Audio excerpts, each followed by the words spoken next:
Excuse me. Good morning. May it please the court. My name is Joel Eaton, and I represent Araceli Salazar, who was the plaintiff in a medical malpractice suit below. A summary judgment was granted in favor Mr. Eaton, before you get rolling, do you want to reserve some time for rebuttal? Yeah, 4 minutes. 4 minutes, sure. A summary judgment was entered in favor of Kendall Anesthesia Associates on the ground that the plaintiff had not navigated the complex procedures and had let the statute of limitations expired at the time that it finally joined Kendall Anesthesia Associates in the case that it had previously filed timely against Baptist Hospital and a surgeon that had performed the surgery on Ms. Salazar. At council table with me is William Wolk, who represented Ms. Salazar below and who wrote the brief in this case. Now, in the 38 years that I've been practicing in this court, I have seen all kind of minefields laid by the legislature to victims of medical malpractice. It's difficult to navigate them. The latest iteration requires a very extensive pre-suit procedure, as the court is undoubtedly aware. And it is unfortunate, but as this court, and I'm going to need my glasses, I'm getting a little long in the tooth here, in Michael versus Medical Staffing Network, there is an increasingly disturbing trend of prospective defendants attempting to use the statutory requirements as a sword against plaintiffs. And I respectfully submit that that's what's happened in this case. It is a complex scheme, although if I can explain it to you in 5 minutes, I think the question will appear simpler, will be simpler than it really appears. What seems to be, what in your opinion is the crux of the issue that you're presenting here as far as to have us reverse? There was a number of things that went on here, a number of extensions. Is there one or two particular issues or extensions that you feel were incorrectly decided by the trial court, and why? The key issue, and probably the only issue in the case, is what does the phrase potential defendants mean in section 766.104? Now, the 5th District has decided 2 cases within the last decade. So let's assume we go with them, and one pre-suit notice triggers it as to everyone, the recipient of the notice and everyone else as well. Let's assume that that's the case. Are these timely? Yes, Your Honor. There is a chart in the appendix to the appellant's brief which I think the court will find quite helpful. Incidentally, the date that the statute of limitations actually began to run in this case was never proven on this motion for summary judgment. They just asked the court to assume that the statute began to run on the date of the surgery. And we acquiesced in that because as a party moved against on a summary judgment, all we have to do is meet their contentions. We don't have any affirmative burden on a motion for summary judgment. So even if we assume that they're correct that the statute of limitations began to run on the date of the surgery, there was an automatic 90-day extension obtained by payment of the fee to the clerk, no question. And all these facts on this timeline, incidentally, are undisputed. So you're saying in 102209, when there was a 90-day extension under 766.1064, that applied to both people, or are we going back further? We're going back to 766.1042, which is August 2002. It's extended for 90 days. Am I correct? There was a clerk's filing under the statute which extended everything for 90 days. Right. I was going to try and avoid the dates and just say it fell within this period because Okay, well, the keep dates going get then. confusing. Keep going then. Keep going then, and stop at the point where you think is the problem. That's what I'm trying to get to, and I think where Judge Salter's I'll stop at the point where the 5th District says Ms. Salazar wins this appeal, if you follow the 5th District's decisions. But there was a 90-day extension purchased from the clerk, and a pre-suit was filed, a notice of intent was filed against Baptist Hospital within that period of time. Right? Now, Bingo, 90 days for everybody else, any other potential defendant. this is where the statute comes into play. Which part of the statute are you talking about, Mr. Eaton? Are you talking, are we back to 766-106? 766.104 sub 4. Okay. It says during the 90-day period, that's the period started by the filing of the pre-suit notice against the hospital. Right. And I'm quoting, "The statute of limitations is told as to all potential defendants." Right? Okay? Now, this scheme sets up three types of defendants. It sets up potential defendants. That's every healthcare provider that was involved in the care and treatment that might have been responsible. Then it has prospective defendants. Once the plaintiff weeds out all the potential defendants, once he files a notice of intent, the notice of intent creates a prospective defendant. Mind you, you still can't sue anybody at this point like you used to be able to do when I started practicing law. You are a prospective defendant. Then you go through the exchange of discovery.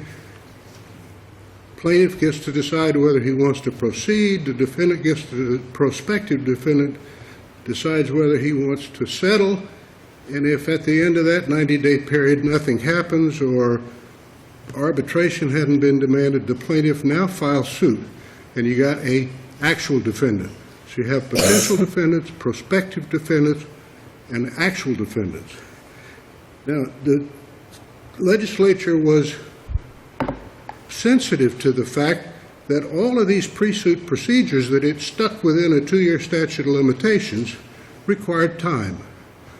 What happens in a situation where you got a surgeon and an anesthesiologist, an injury is caused, your expert tells the plaintiff's lawyer, surgeon was responsible.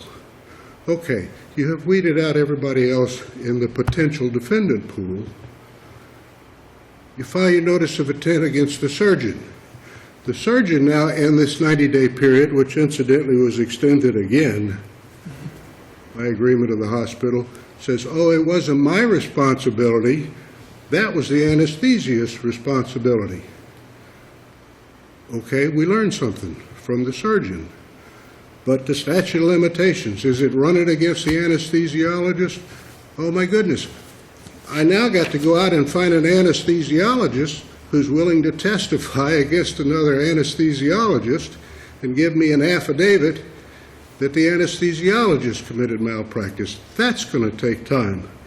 So this provision in 766-104-4 was the legislature's recognition that the constitutional right of access to the courts requires some breathing room in the statute of limitations. But how long can this go on? Theoretically, what you're describing is a process, if you wait till the end of the 2-year typical statute, the malpractice statute, and then you start with one pre-suit notice, and then you identify another defendant and send another pre-suit notice. Can this continue for 4 or 5 years? Well, hypothetically, I mean, if you had it can. 16 medical providers involved in a particular case. Hypothetically, it can, but it's rare that you're going to find more than one other potential defendant, like in this case. But remember, there is a constitutional right. Isn't there also a 4-year limit? A little louder? There's a 4-year limit, period. There is a 4-year limit to get this moving. Am I correct?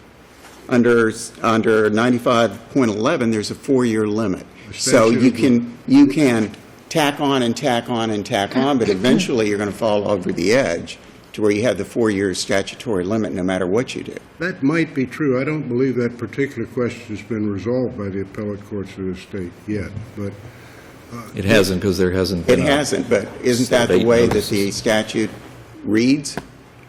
to be honest with you, Your Honor, it's been a long time since I read 9511, and I'm not sure there's a 4-year statute of repose for medical malpractice cases. I know there's various statutes of repose in there, but if Your Honor is correct, then that may be the answer to Judge Salter's question, that it can't go on.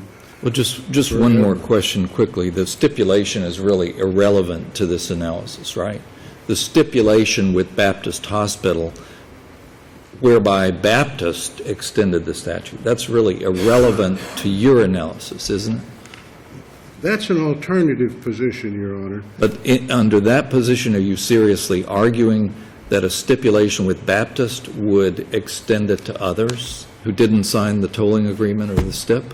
We argued it as an alternative position, but if you look at the timeline that's in the appendix,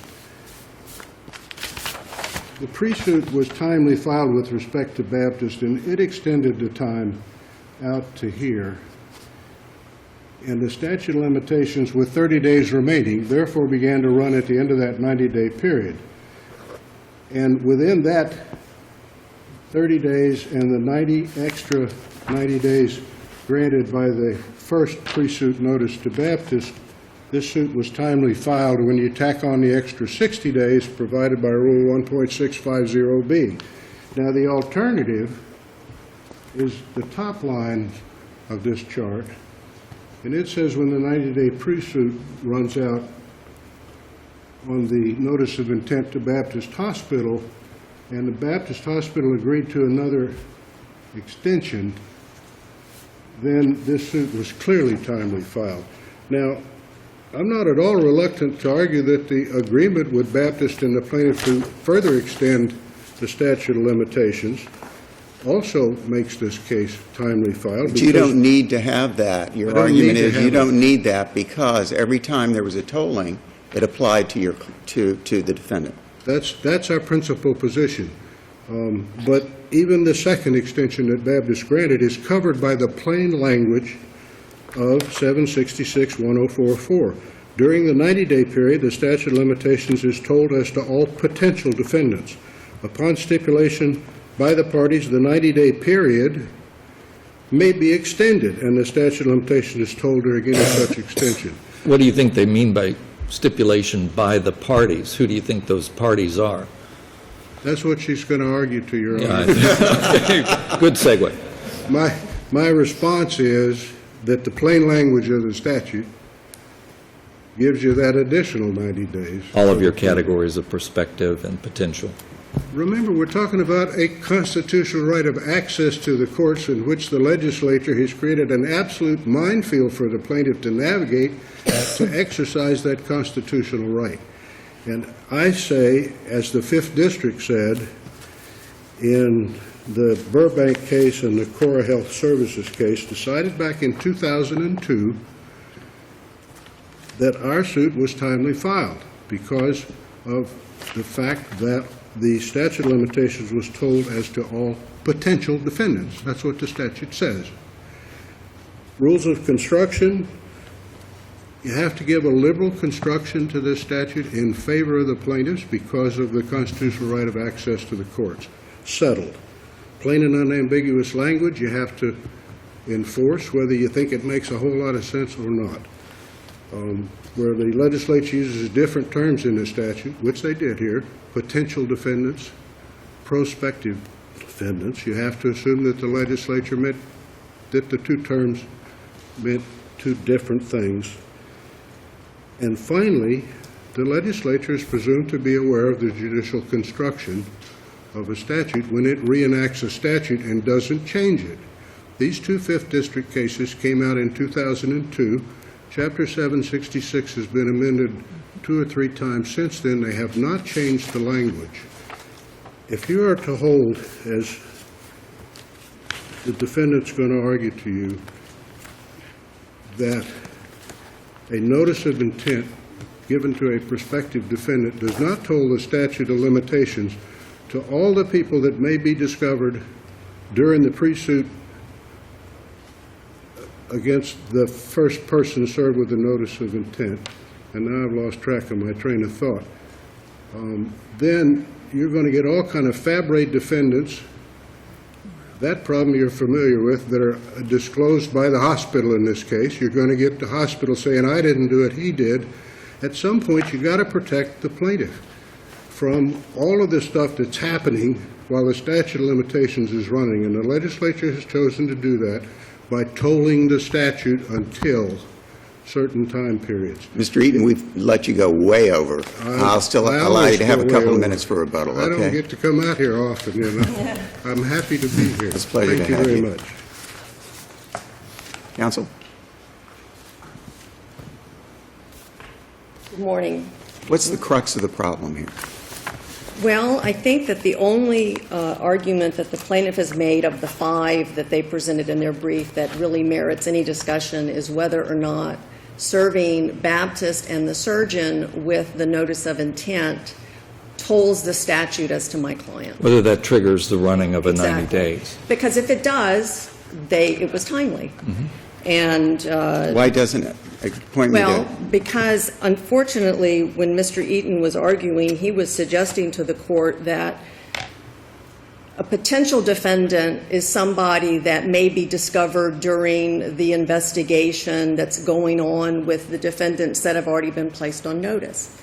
And as was discussed in the case below, the plaintiff knew, and that's never been disputed, the plaintiff was aware of the existence of the anesthesiologist, the involvement of the anesthesiologist. In fact, their expert listed the anesthesiologist. Well, it's quite a different concept, though, to have information that the anesthesiologist was involved by virtue of the medical records and so on, versus culpability and direct involvement.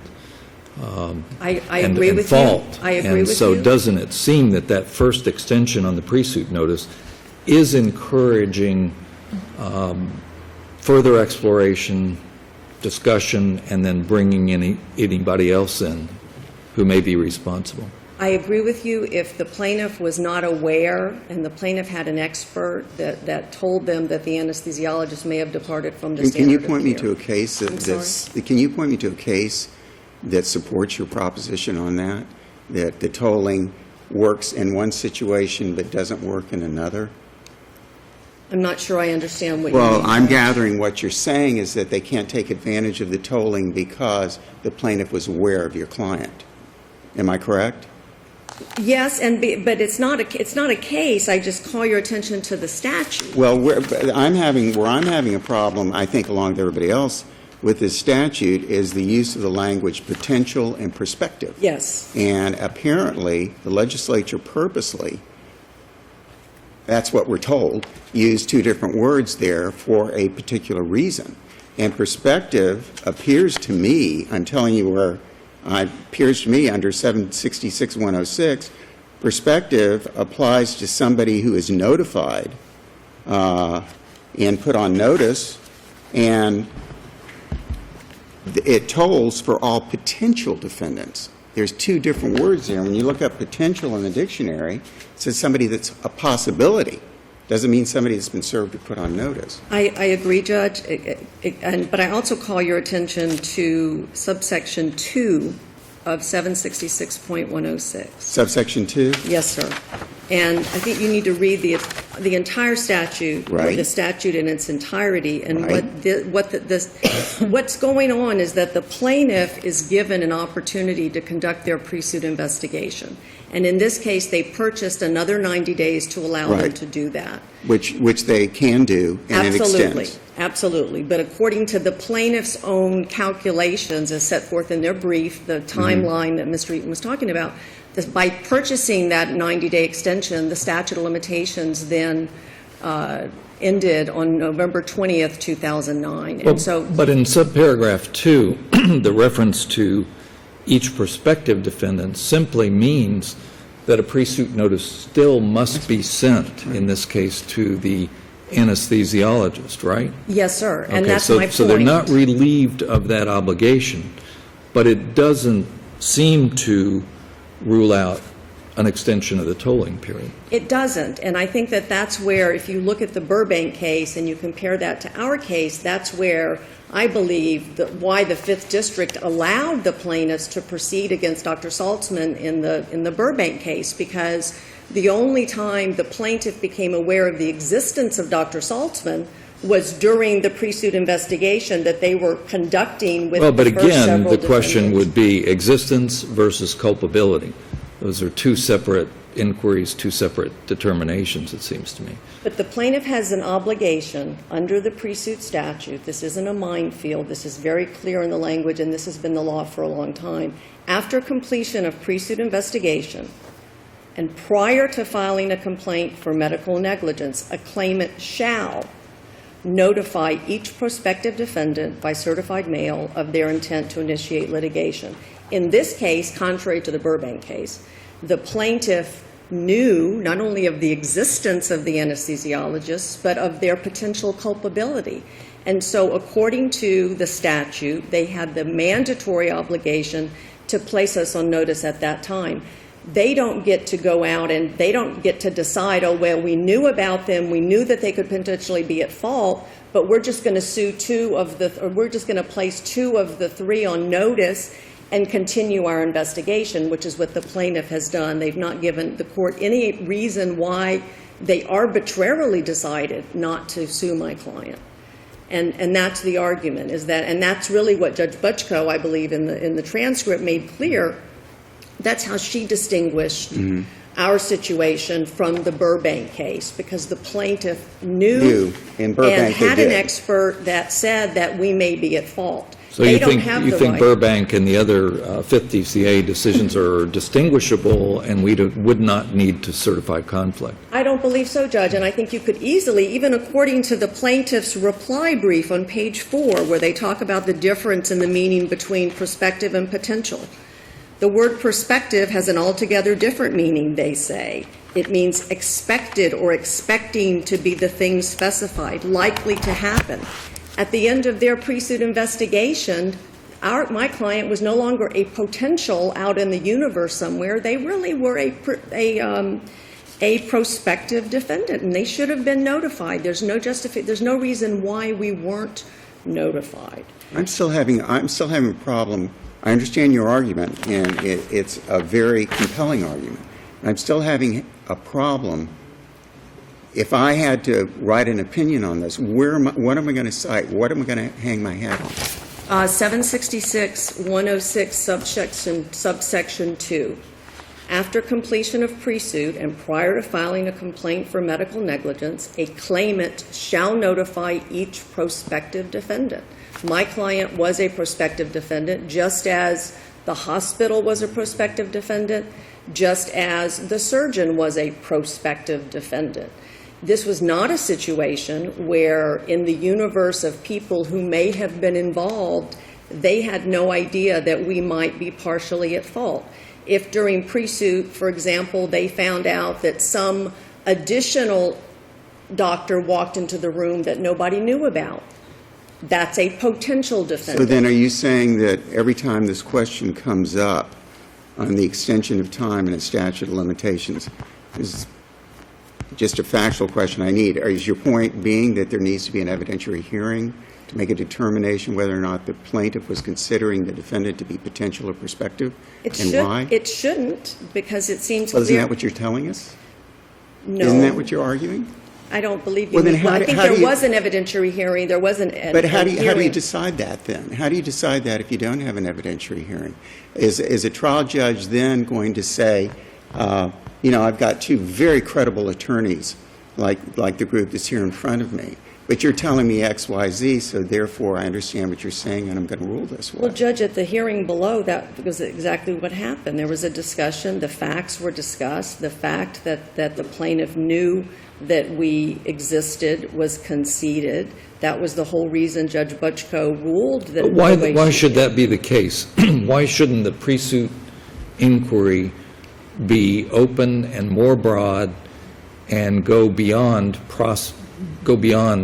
something that's prospective to particular facts, sufficient to get an expert engaged and get an Because they opinion? had one in this case, Judge. They had an expert. Maybe they had an expert surgeon.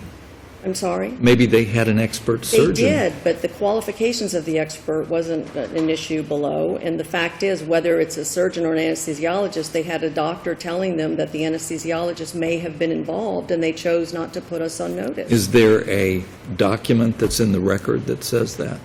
No, Judge, but there was concession by the plaintiffs in the argument below. It was never raised. Nobody ever objected to discussing the affidavit, and it was conceded by the plaintiffs that they were aware of it. So you're right that the affidavit isn't in the record, but there was no objection raised below, and to bring it up now at this point and argue that it was somehow improper, to discuss it is really waived on appeal. I understand your argument on that. I'm still having the problem with the difference between prospective and potential.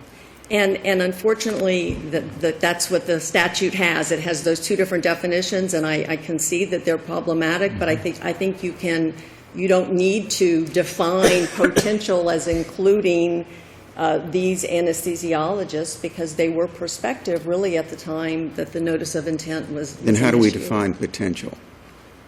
I believe like the 5th District, they didn't really get into it, but it seems to me when you read the case and you try to figure out why they ruled the way they did, is that the plaintiff, in all fairness to the plaintiff, when they initiated pre-suit against the other defendants, they had no idea Dr. Saltzman was even out there. And Dr. Saltzman the plaintiff became aware of Dr. Saltzman during their pre-suit investigation. The Cora case doesn't tell us when they found out about it. They just relied on the Burbank case. I want to continue answering your questions. The plaintiff raised other issues. They didn't argue them. Mr. Mendelsohn is here prepared to argue the notice to Baptist as notice to my client argument.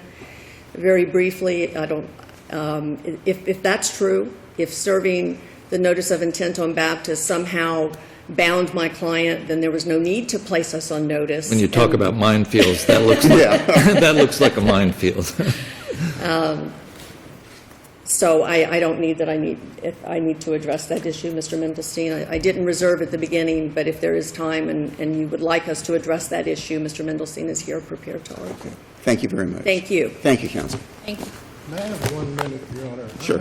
Critical. Sure. Yeah, give Ms. Cook a minute to clear his stuff off. Go ahead, counsel. I said this was a minefield. This document that she's relied on is not in the record. It was discussed. We also had a document that wasn't in the record that was discussed. She moved to strike it. This court struck it from the appendix. She's got a lot of nerves striking our document that's not in the appendix and then resting her argument on a document that was not in the record. Well, I don't think she's actually resting. But here's the her critical counsel, point. I don't think she's actually resting her argument on that. It was brought up in answer to a Our question. surgeon, we sued the surgeon. Our surgeon expert, which takes time to find one that's willing to testify against another surgeon, said, oh, by the way, the anesthesiologist also had the responsibility of positioning this patient on the table, okay? We knew that. We had a surgeon's opinion. There is another statute in this minefield that says you can't use a surgeon. You have to go out and get the You have to go out and anesthesiologist. get an your expert. anesthesiologist that's willing to testify against another anesthesiologist. Absolutely. That's what takes time. That's why, when you have a statute of limitations that says you got 2 years, and you discover some cause of action 1 month later, you don't have to file suit right when you discover it. You can file it on the last day of the statute of limitations. An argument that because we knew the statute of limitations should be shortened from what the law provides and throw us out of court, even though there's time remaining on a fixed period of 2 years, does not make any sense to me. And I think Judge Suarez hit the nail right on the head when he said, do we have to have an evidentiary hearing to find out when we should shorten the statute of limitations on you? I respectfully submit that this summary judgment was erroneously entered, and I urge the court to reverse it. Thank you. Thank you, Thank counsel. you. Thank you both very much.